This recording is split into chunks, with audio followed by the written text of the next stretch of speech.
Welcome to homely home. നമ്മൾ കഴിഞ്ഞ വീഡിയോയിൽ മാവ ഉണ്ടാക്കുന്നത് എങ്ങനെയാണെന്ന് കണ്ടായിരുന്നു അല്ലേ? അപ്പം ഇന്ന് നമ്മൾ മാവ മെയിൻ ഇൻഗ്രീഡിയൻ്റ് ആയിട്ടുള്ളൊരു കേക്കാണ് ഉണ്ടാക്കാൻ പോകുന്നത്. മാവ കേക്ക് അല്ലെങ്കിൽ ഇതിന് പാഴ്സി കേക്ക് എന്നും പറയാം.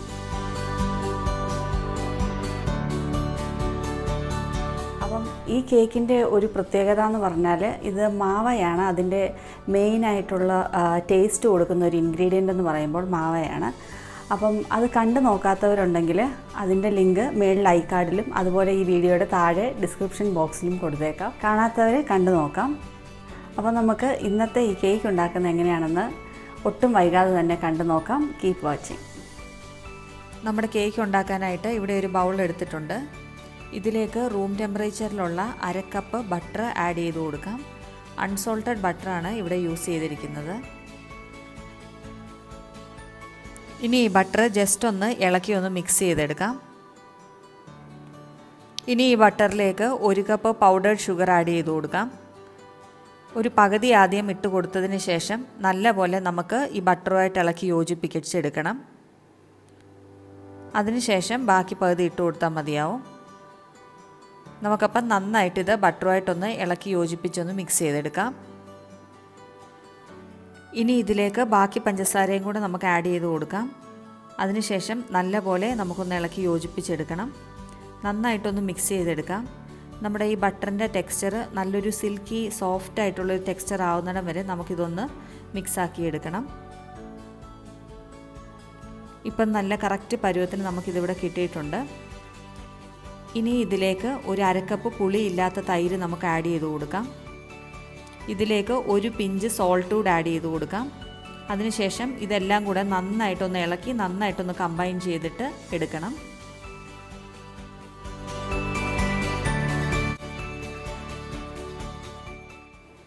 ഇനി ഒരു അരിപ്പയിലേക്ക് നമുക്ക് 1.5 കപ്പ് മൈദ ആഡ് ചെയ്ത് കൊടുക്കാം.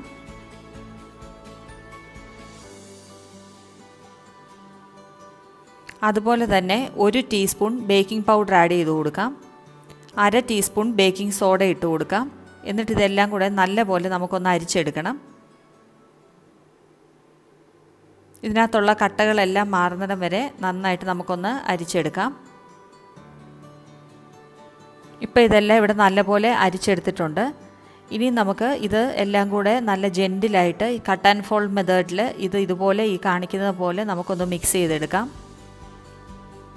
നന്നായിട്ട് ഈ ചേർത്തിരിക്കുന്ന ഇൻഗ്രീഡിയൻസ് എല്ലാം നല്ലപോലെ യോജിക്കത്തക്ക രീതിയിൽ നല്ലപോലെ നമുക്കൊന്ന് ഇളക്കി യോജിപ്പിച്ചെടുക്കണം.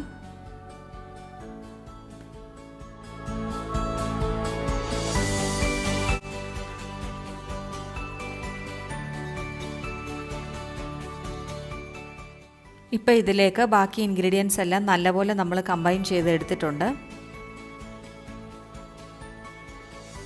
ഇനി ഇതിലേക്ക് ഒരു 1/2 കപ്പ് റൂം ടെമ്പറേച്ചറിലുള്ള പാല് നമുക്ക് ഒഴിച്ചു കൊടുക്കാം. അതിനുശേഷം ഇതെല്ലാം കൂടെ നല്ലപോലെ ഒന്നും കൂടെ നമുക്കൊന്ന് ഇളക്കി യോജിപ്പിച്ചെടുക്കണം.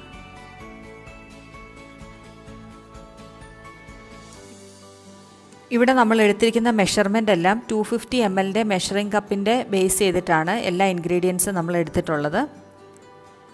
ഇനി ഇതെല്ലാം കൂടെ ഇപ്പം നല്ലപോലെ കമ്പൈൻഡ് ആയിട്ട് വന്നിട്ടുണ്ട്. ഇനി നമുക്ക് ഇതിലേക്ക് റെഡിയാക്കി വെച്ചിട്ടുള്ള കോവ നമ്മൾ ഇതിലേക്കൊന്ന് ഗ്രേറ്റ് ചെയ്തിട്ട് കൊടുക്കണം. അപ്പോൾ മാവയുടെ ക്വാണ്ടിറ്റി എങ്ങനെയാണെന്ന് വെച്ചാൽ നമ്മളിപ്പം ഞാൻ കഴിഞ്ഞ വീഡിയോയിൽ ഇട്ടിരുന്ന ആ ക്വാണ്ടിറ്റിയുടെ നേരെ പകുതി വെച്ചിട്ടാണ് നമ്മളിവിടെ മാവ യൂസ് ചെയ്യുന്നത്.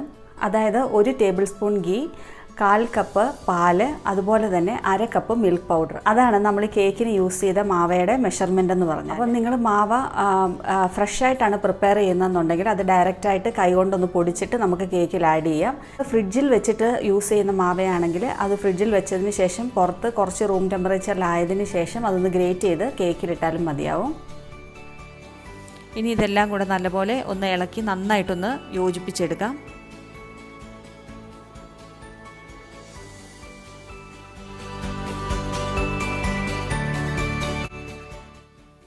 ഇനി ഇതിലേക്ക് ഒരു 1/4 ടീസ്പൂൺ ഏലക്കാപ്പൊടി ചേർത്ത് കൊടുക്കാം.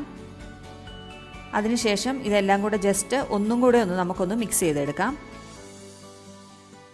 ഇപ്പോൾ ഇവിടെ നല്ലപോലെ മിക്സാക്കി എടുത്തിട്ടുണ്ട്. നമ്മുടെ ബാറ്റർ നമുക്ക് ആവശ്യത്തിനുള്ള ആ ഒരു ടെക്സ്ചർ കിട്ടിയിട്ടുണ്ട്. കണ്ടോ, ഈ ഒരു ടെക്സ്ചർ മതി നമുക്ക്.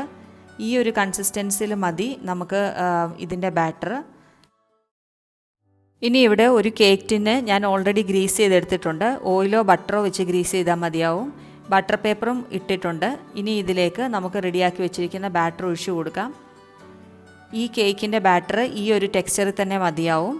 നമ്മൾ സാധാരണ കേക്ക് ഉണ്ടാക്കുന്ന ആ ഒരു അത്രയും ലൂസ് ഇവിടെ ആവശ്യമില്ല. ഈ ഒരു രീതിയിൽ തന്നെ നമുക്ക് ഈ കേക്കിൻ്റെ ഇത് കിട്ടിയാൽ മതിയാവും. ഇനി നമുക്കിതൊന്ന് ജസ്റ്റ് ഒന്ന് ലെവൽ ചെയ്ത് കൊടുക്കാം.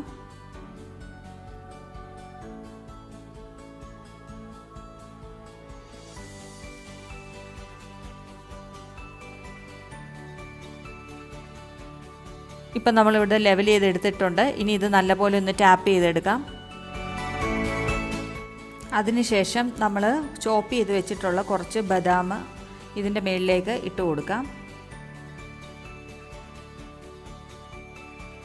ഇനി നമുക്കിതൊന്ന് ബേക്ക് ചെയ്തെടുക്കാം. ബേക്ക് ചെയ്യാനായിട്ട് ഞാനിവിടെ ഒരു കടായി ഒരു 5 മിനിറ്റ്സ് മീഡിയം ഫ്ലെയിമിലിട്ട് പ്രീഹീറ്റ് ചെയ്തിട്ടുണ്ടായിരുന്നു. ഇനി അതിലേക്കൊരു സ്റ്റാൻഡ് വെച്ച് കൊടുക്കാം. ഇനി നമ്മുടെ റെഡിയാക്കി വെച്ചിരിക്കുന്ന കേക്ക് ടിന്ന് അതിനകത്തോട്ട് വെച്ച് കൊടുക്കാം. ഇനി നമുക്കിത് കവർ ചെയ്തിട്ട് ഒരു 50 to 60 മിനിറ്റ്സ് നമുക്കിത് ലോ ഫ്ലെയിമിലിട്ട് ബേക്ക് ചെയ്തെടുക്കാം.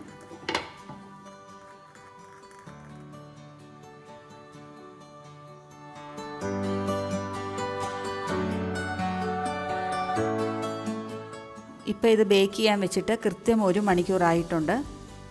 ഇതിന് മുന്നേ ഞാൻ 2 പ്രാവശ്യം ചെക്ക് ചെയ്തിട്ടുണ്ടായിരുന്നു, റെഡി ആയിട്ടില്ലായിരുന്നു. ഇപ്പോൾ നമുക്കൊരു ടൂത്ത് പിക്ക് ഇൻസേർട്ട് ചെയ്ത് നോക്കാം. ടൂത്ത് പിക്ക് ഇവിടെ ക്ലീൻ ആയിട്ട് വന്നിട്ടുണ്ട്. നമ്മുടെ കേക്ക് ഇവിടെ ബേക്കായിട്ട് റെഡി ആയിട്ടുണ്ട്. ഇനി നമുക്ക് ഫ്ലെയിം ഓഫ് ചെയ്യാം. അതിനുശേഷം ഇത് നല്ലപോലെ നമുക്ക് ഈ സ്റ്റൗ ടോപ്പിൽ നിന്ന് മാറ്റിയിട്ട് നല്ലപോലെ ഇതൊന്ന് തണുക്കാനായിട്ട് വയ്ക്കാം.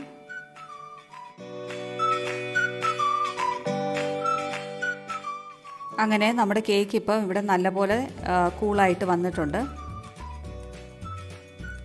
നമുക്കിനിയും ഇതൊന്ന് ഡീമോൾഡ് ചെയ്തെടുക്കാം. ഇതിൻ്റെ മേളിലുള്ള ബട്ടർ പേപ്പറൊക്കെ ഒന്ന് എടുത്ത് മാറ്റാം.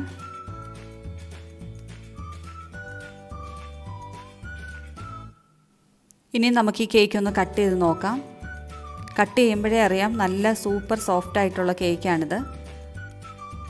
അപ്പം നമ്മളിവിടെ ബേക്ക് ചെയ്തിരിക്കുന്ന ഈ കേക്ക് നല്ല ഡെലീഷ്യസ് ആയിട്ടുള്ളൊരു ഡിഫറെൻറ്റ് ടേസ്റ്റ് ഉള്ളൊരു കേക്കാണ്. നല്ലൊരു റിച്ച് ഫീലാണ് ഈ കേക്ക് കഴിക്കുമ്പോൾ നമുക്ക് കിട്ടുന്നത്. സാധാരണ ക്രിസ്മസ് ന്യൂ ഇയർ ടൈമിലൊക്കെ പ്ലം കേക്കാണല്ലോ നമ്മൾ കൂടുതലായിട്ട് യൂസ് ചെയ്യുന്നത് അല്ലേ.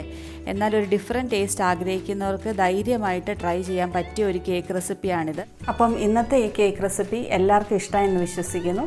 ഒരു ഡിഫറെൻറ്റ് ടേസ്റ്റുള്ളൊരു കേക്കാണിത്. അപ്പം ഈ ക്രിസ്മസ് ന്യൂ ഇയറിൻ്റെ ടൈമിൽ വേറൊരു ടേസ്റ്റ് താല്പര്യപ്പെടുന്നവർക്ക് ട്രൈ ചെയ്ത് നോക്കാൻ പറ്റിയ ഒരു കേക്ക് റെസിപ്പിയാണ്. അപ്പം എല്ലാവരും ഇതൊന്ന് ട്രൈ ചെയ്ത് നോക്കണം. നിങ്ങളുടെ ഫീഡ്ബാക്കൊക്കെ അറിയിക്കണം. Thank you so much for watching. അപ്പം നമുക്കിനി നല്ലൊരു വീഡിയോയുമായിട്ട് ഉടനെ തന്നെ കാണാം.